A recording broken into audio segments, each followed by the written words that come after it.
আলহামদুলিল্লাহ, রান্না হয়ে গেছে আমার পাট শাকের তরকারি চিংড়ি মাছ দিয়ে, মসুর ডাল দিয়ে। আসসালামু আলাইকুম গাইস।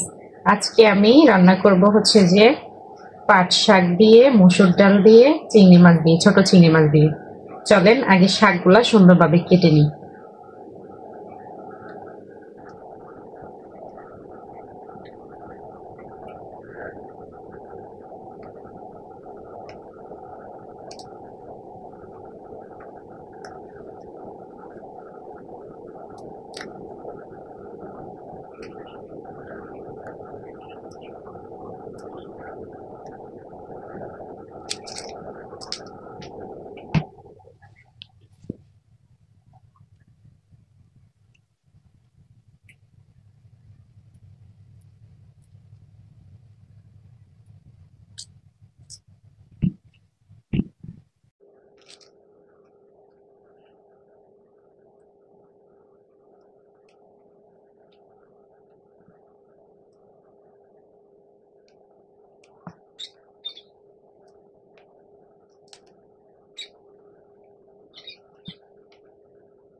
এখন শাকগুলাকে সুন্দর করে পানিতে ধুয়ে নেব।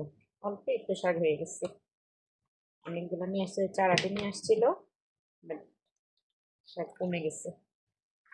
ভালো করে শাকগুলাকে আমি পরিষ্কার করে ধুয়ে নিচ্ছি। ফিরে আসছি শাকগুলো পরিষ্কার করার পর। এই তো শাকগুলো পরিষ্কার করে ধুয়ে নিয়ে চলে আসছি। শাকগুলাকে আমি অনেকক্ষণ ভিজিয়ে রাখছিলাম পানির মধ্যে, যাতে করে এগুলোর মধ্যে যদি কোনো বালু ময়লা থাকে সেগুলো যাতে পরিষ্কার হয়ে যায়। শাকটাকে সাইডে রেখে এখন আমি চিংড়ি মাছগুলো সুন্দরভাবে পরিষ্কার করে নিব।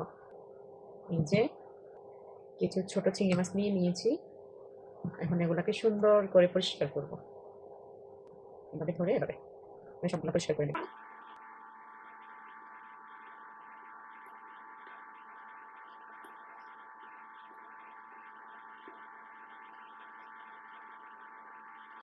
এই যে সুন্দরভাবে মাছগুলোকে আমি খোসা ফেলে দিয়েছি, এখন আমি এগুলোকে সুন্দর করে পরিষ্কার করে ধুয়ে নিব।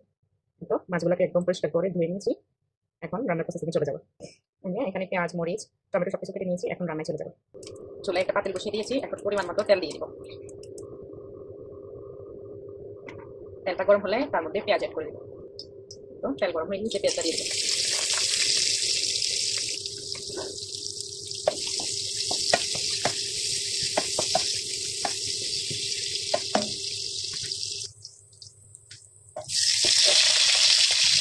পেঁয়াজটা লাল হয়ে গিয়েছে, এখন রসুন অ্যাড করে দিব। রসুনটা দিয়ে একটু নাড়াচাড়া করে দিচ্ছি। এখন টমেটো কাঁচামরিচগুলো দিয়ে দিব। একটু নাড়াচাড়া করবো হালকা, যাতে হয়ে আসে। হালকা একটু বাদামি কালার হয়ে আসলেই এটার মধ্যে আমি গুঁড়া মশলাগুলো অ্যাড করে দিব, হলুদ, মরিচ, লবণ। দিয়ে দিব। তার আগে আমি একটু পানি দিয়ে দিব, তা না হলে আমার মশলাগুলো পুড়ে যাবে। একটু পানি দিয়ে দিচ্ছি, এখন আর আমার হলুদ গুঁড়া, মরিচ গুঁড়া কিছু পুড়বে না।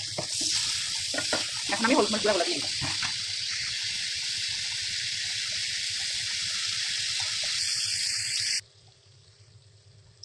সব দিয়ে দিয়েছি, একটু কষিয়ে নিব।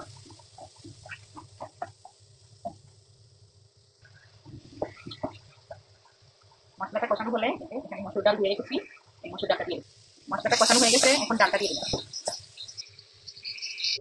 ডালের সাথে একটু পানি দিয়ে দিচ্ছি, যাতে ডালটা একটু নরম হয়ে আসে, কারণ পাতাগুলো অনেক কচি কচি, পাতাটা জোস হইতে হইতে দেখা গেছে ডাল সব থেকে যাবে। ডাল হয়ে আসছে, পাতাটা দিয়ে ঢাকা দিয়ে দিই। পাতাটা দিয়ে ঢাকা দিয়ে দিয়েছি, ওদিকে আমি চিংড়ি মাছটা সুন্দর করে ভেজে দিব। এই যে চিংড়ি মাছটা ভেজে নিয়েছি, চিংড়ি মাছটা আমি খুব বেশি ভাজি নাই, হালকা করে ভেজে নিয়েছি। এখন চিংড়ি মাছটা পাতার সাথে দিয়ে দেবো। এই যে দেখুন, পাতাটা একদম নরম হয়ে গেছে, এখন চিংড়ি মাছটার মধ্যে আমি দিয়ে দিব। চিংড়ি মাছটা দিয়ে দিলাম, চিংড়ি মাছটা দিয়ে সুন্দর করে মিশিয়ে নিব। এই যে পাতার সাথে চিংড়ি মাছটাকে মিশিয়ে দিয়েছি, এখন ভালো করে একটু কষিয়ে নিব, তারপর একটু হালকা করে পানি দিব, বেশি পানি দিব না। মোটামুটি কষানো হয়ে গিয়েছে, এখন আমি পানি অ্যাড করে দিব। এই যে পানি দিয়ে দিলাম, পানি দিয়ে আবার এটাকে দিয়ে দিচ্ছি।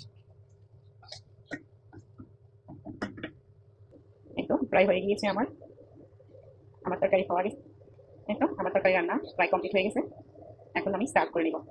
লোভনীয় হয়েছে, এটা দিয়ে তো গরম গরম ভাতের সাথে 2 থাল ভাত আমি দিয়ে খাওয়া যাবে, মাশাআল্লাহ। সবাই ভালো থাকো, সুস্থ থাকো। আসসালামু আলাইকুম।